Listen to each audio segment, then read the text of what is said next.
Olá, olá! E aí? Bom dia, boa tarde, boa noite, como é que você está? Tudo bem? Tudo na paz? Seguimos firmes em mais um dia da nossa leitura dos Evangelhos em 40 dias. Chegamos ao dia 23 da nossa leitura. Hoje leremos Lucas capítulo 9 e 10. E aí, você está aproveitando esse tempo? Como tem sido enriquecedor, pelo menos para mim. Eu acredito que já nesse momento você já está com a rotina, já está disciplinado. E isso agora eu quero que você continue, não pare. Mesmo depois que a gente terminar, continue com essa prática, separando aí 15, 20 minutos do seu tempo, do seu dia, para você meditar nas escrituras. É a melhor coisa que você faça, é a melhor coisa que eu faço. Hoje nós leremos Lucas capítulos 9 e 10. Vem comigo, fique atento, prepare o seu coração para aquilo que Deus quer nos ensinar nesse dia. Dia 23 da nossa leitura, vamos lá, Lucas capítulo 9, orientações aos pregadores. Além de acompanhar os apóstolos na missão, Jesus também enviava para pregar nos campos e nas cidades o evangelho da graça de Deus. Para tanto, ele lhes ensinava a como agir e lhes concedia o poder de expulsar demônios e curar enfermidades. Quando os enviava, Jesus lhes dizia: vivam com toda a simplicidade, nada levem além do necessário para não se atrapalharem na missão. Não levem cajados, malas, comidas, mudas de roupas ou dinheiro. Esperem receber o que precisarem nas casas onde ficarem hospedados. Se alguma cidade não os quiser, não insistam, nem se aborreçam, saiam dali sem fazer o alvoroço e sigam em frente para a próxima. Devidamente orientados e animados, eles viajavam pelas cidades grandes e pequenas, pregando o evangelho e curando as pessoas. A fama de Jesus cresceu muito. Muitos comentários chegaram aos ouvidos de Herodes Antipas, um dos 4 sucessores de Herodes o Grande, que governava na Galileia, e as pessoas diziam: João Batista voltou a viver. Elias reapareceu, um profeta do passado ressuscitou. Herodes Antipas, que desejava conhecer pessoalmente Jesus, não escondia a sua curiosidade. Confesso que estou confuso, eu mesmo mandei decapitar João Batista, então quem é esse que tem feito coisas tão extraordinárias em nosso país? Quando regressavam de suas missões, os apóstolos apresentavam os relatórios a Jesus. Algum tempo depois, Jesus decidiu ir para uma cidade chamada Betsaida e levou também os apóstolos.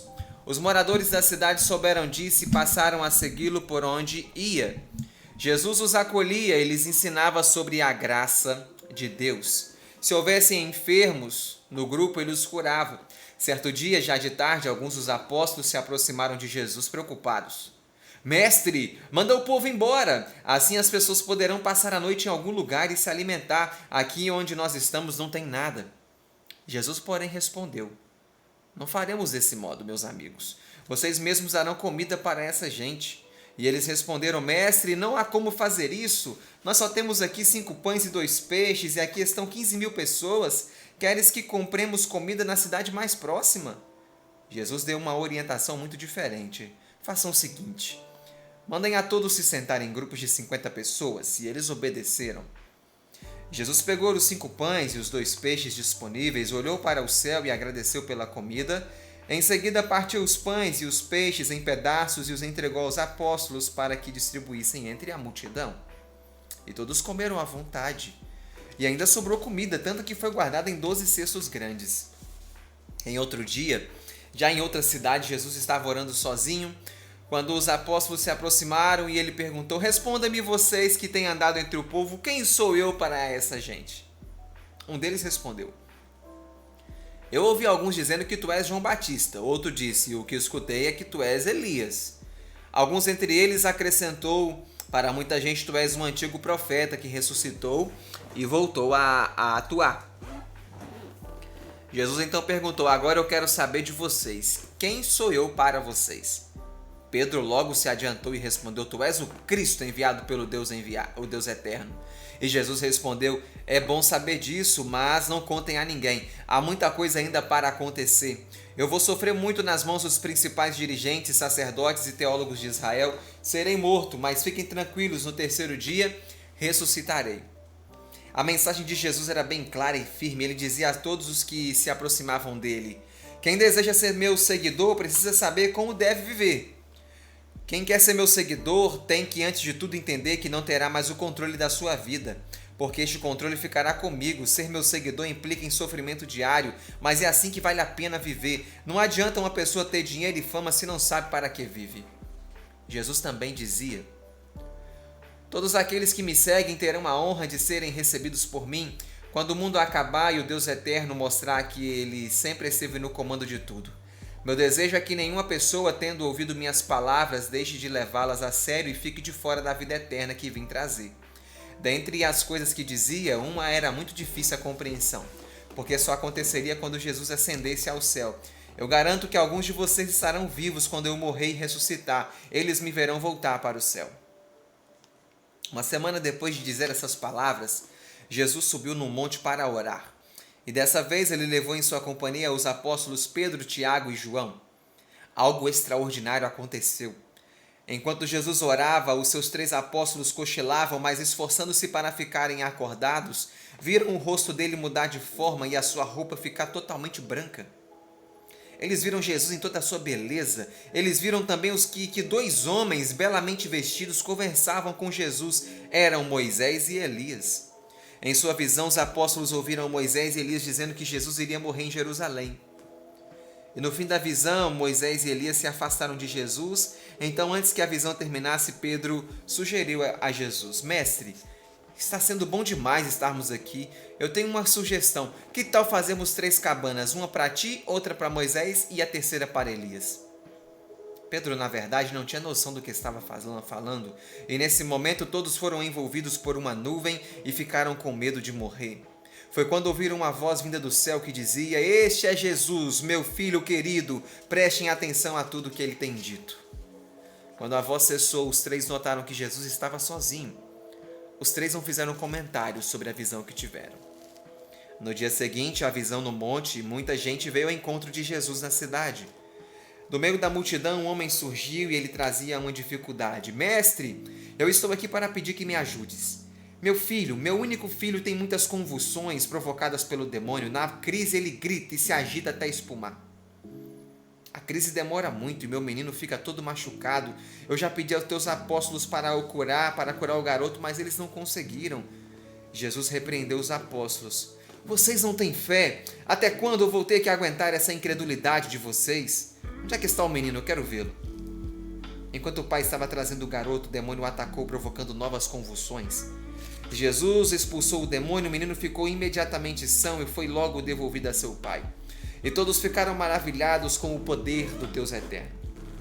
No momento em que era grande a admiração por Jesus, ele falou o seguinte para os apóstolos: Prestem atenção no que preciso dizer a vocês agora. Eu serei morto e isso não vai demorar.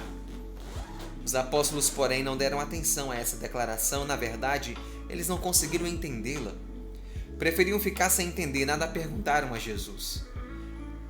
Também naquele momento em que era grande a fama de Jesus, os apóstolos tiveram uma séria discussão.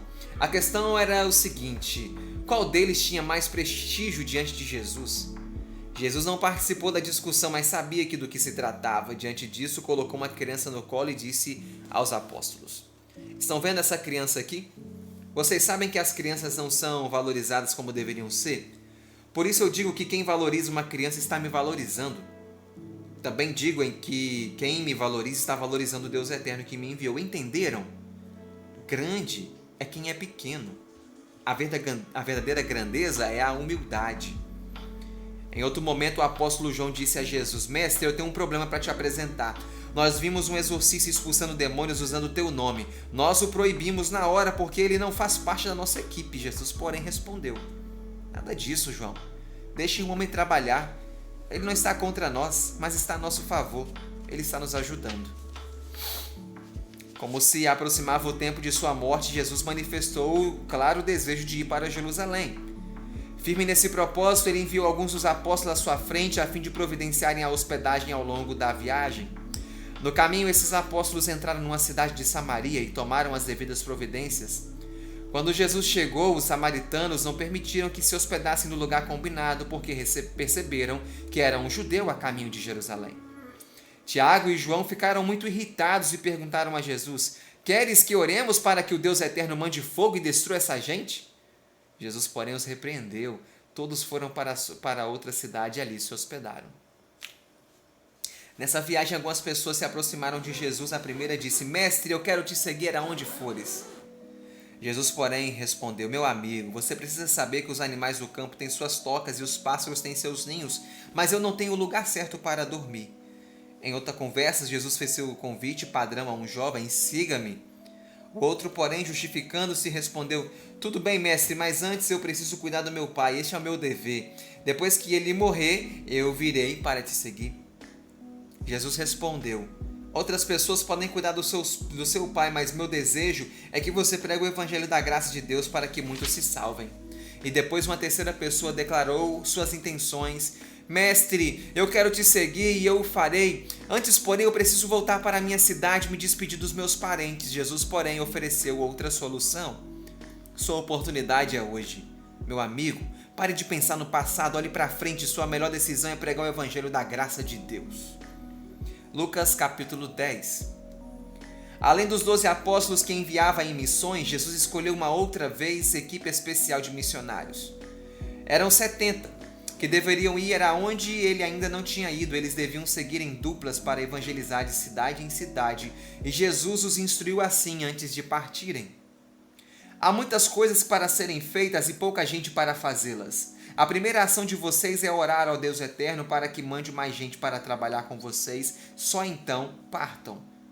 Saibam que vocês são como cordeiros ameaçados pelos lobos. Vivam com toda a simplicidade, não levem mochila, nem mala, nem sandálias adicionais. Sigam sempre em frente e não parem no meio do caminho. Sigam sempre para a próxima cidade. Quando chegarem, peçam hospedagem numa casa desejando paz. Se os seus moradores forem de paz, receberão vocês. Se não forem, saiam dali sem fazer alvoroço, porque vocês são da paz. Se forem bem recebidos, continuem ali sustentados por eles. Não pensem que estão incomodando. Vocês estão trabalhando e precisam se alimentar. Não precisam trocar de casa a cada dia. Nem façam exigências. Vivam como os moradores da casa vivem. Curem os doentes, libertem os endemoniados e vocês anunciem a suprema verdade às pessoas da cidade. O evangelho da graça de Deus chegou até vocês. No entanto, quando chegarem a uma cidade e não forem bem recebidos, deixem claro que a responsabilidade é deles. Eles rejeitaram a graça e arcarão com as suas consequências de suas decisões. Vocês fizeram o que lhes cabia. Não se sintam culpados, eles tiveram a oportunidade que no passado não tiveram os moradores de Sodoma e Gomorra. As cidades que me rejeitam serão como Corazim, Betsaida e Cafarnaum em torno do mar da Galileia. Portanto eu digo, ai de você, Corazim, ai de você, Betsaida, se nas cidades de Tiro e Sidom, que não ficam em Israel, acontecessem os milagres que fiz entre vocês, seus habitantes teriam se arrependido de todo o coração. Com certeza no julgamento final haverá mais rigor para vocês do que para Tiro e Sidom. Também digo a você, Cafarnaum, não se ache a máxima pensando que o céu está garantido para você. Se você não se arrepender, não estaremos juntos na eternidade. Quanto a vocês, a quem envio essa missão, saibam que quem os ouve está me ouvindo, quem os rejeita está me rejeitando, e quem me rejeita está na verdade rejeitando o Pai Eterno que me enviou ao mundo. Quando voltaram, os 70 estavam cheios de alegria. Eles foram unânimes em seus relatórios a Jesus. Mestre, quando usávamos o teu nome, os demônios tremiam diante de nós. E Jesus comentou: enquanto vocês seguiam na missão, eu via Satanás sendo derrotado. O sucesso de vocês não foi devido ao poder de vocês, mas ao meu poder. Foi nesse poder que vocês enfrentaram as adversidades e as inimizades sem se abalar. Pelo meu poder em vocês, vocês venceram. Jesus ficou muito alegre por ver o Espírito Santo em ação. Por isso fez então a seguinte oração: eu te agradeço, ó Pai Eterno, dono do céu e da terra. Eu te agradeço por mostrares como fazes não às pessoas cheias de sabedoria humana, mas a pessoas simples como essas que eu enviei. Ó Deus Eterno, que alegria tu me dás. Depois ele se dirigiu aos 70 e explicou: eu quero que saibam que eu e o Pai Eterno agimos em completa sintonia. Ele me conhece de modo perfeito e eu o conheço de modo perfeito, e agora lhes dou o privilégio de também conhecerem o Pai Eterno. Um pouco depois, Jesus falou apenas aos 12 apóstolos: vocês são felizes. Agradeçam ao Deus Eterno por verem o que estão vendo. No passado, muitos profetas imaginaram o que vocês estão vendo acontecer, e eles quiseram ouvir o que vocês estão ouvindo, mas não ouviram. Nesse ponto da conversa, um advogado apareceu e desafiou Jesus com a seguinte pergunta: Mestre, quanto a mim, o que devo fazer para receber a vida eterna? E Jesus respondeu: O que dizem as Escrituras a este respeito? Como você as interpreta? O advogado respondeu: Eu vejo nela 2 grandes mandamentos. O primeiro é: ame o Deus eterno de todo o seu coração, com plena fé, com sinceridade e inteligência. O segundo é: ame o seu próximo como você ama a si mesmo. Jesus então respondeu: Parabéns pela resposta correta. Agora, basta você praticar o que já sabe. O advogado ponderou uma nova pergunta: Mestre, eu farei isso desde que me digas quem é o meu próximo. E Jesus respondeu contando uma história. Era uma vez um homem que estava indo de Jerusalém para Jericó. No caminho foi vítima de um assalto e eles levaram tudo o que puderam, inclusive as roupas. E ali o deixaram muito machucado e quase morto. Pouco depois, pela mesma estrada, passou um ministro religioso que servia em Jerusalém, mas ele fez de conta que não notou a vítima no chão e seguiu a sua viagem. Logo depois passou um cantor de músicas sacras do templo de Jerusalém, ele fez o mesmo e não socorreu o ferido. Por fim, apareceu um viajante que, embora fosse digno, era desprezado e detestado por ser um estrangeiro natural de Samaria. Ele chegou perto do homem, encheu-se de compaixão por aquele desconhecido, socorreu, limpou as suas feridas com os remédios que carregava para alguma emergência e depois, com muito cuidado, colocou o ferido sobre o seu cavalo e seguiu a pé ao seu lado até encontrar um hospital. Ele fez companhia ao desconhecido a quem não conhecia e, quando precisou seguir a sua viagem, pagou a conta e se responsabilizou em pagar por todos os procedimentos que ainda seriam realizados, prometendo acertar tudo quando retornasse àquele local. Depois de contar essa história, Jesus perguntou ao advogado: Agora, diga, qual dos 3 agiu sendo o próximo do homem que foi assaltado? O advogado não teve dúvidas. É claro que foi o que agiu com compaixão diante do desconhecido. Então Jesus disse: Perfeito, faça então o mesmo. Nessa viagem para Jerusalém, Jesus entrou em Betânia do Oeste. Ele se hospedou na casa de 2 irmãs, seus nomes eram Marta e Maria. Maria passava o tempo sentada ouvindo Jesus falar. Enquanto isso, Maria corria de um lado para o outro fazendo as coisas da casa. Marta ficou incomodada com a atitude de Maria, reclamou com Jesus: Mestre, não estás vendo que minha irmã não se movimenta e deixa tudo por minha conta? Fala para vir me ajudar. E Jesus, porém, lhe respondeu: Oh, Marta, você está estressada e ocupada com muitas coisas que faz. Marta, você precisa fazer apenas o que é importante. Maria escolheu o que é importante. É por essa razão que não vou pedir a ela para ajudar você agora. E assim terminamos o nosso dia 23 com Lucas 9 e 10. E nada mais pertinente que terminar com essa visita de Jesus em Betânia. A casa de Betânia, a casa de Maria, de Marta e de Lázaro, era um lugar que Jesus sempre frequentava, era um lugar que Jesus se sentia bem. E um belo dia ele foi visitar aquela casa e 2 irmãs estavam lá. E quantas vezes nós estamos como Marta? Não conseguimos parar nenhum tempo para ler o Evangelho, ouvir o Evangelho. Sabe, não tem nada melhor do que esse alerta de Jesus para nós.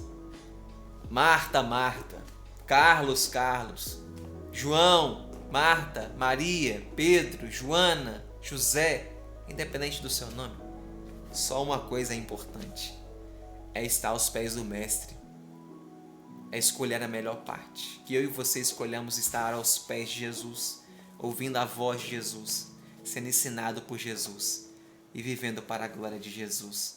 Buscar primeiro o reino de Deus, as outras coisas serão acrescentadas. Marta estava preocupada com as outras coisas. Jesus disse: preocupe com aquilo que é mais importante. Amanhã eu espero você aqui mais uma vez para a nossa leitura. Amanhã caminharemos para o dia 24, Lucas 11, 12. Uma ótima noite, um ótimo dia. Que Deus guarde a sua casa, guarde a sua vida. Que você continue firme nesse propósito. Espero você amanhã. Boa noite, bom dia. Que a paz de Deus esteja com você. Até lá. Tchau, tchau.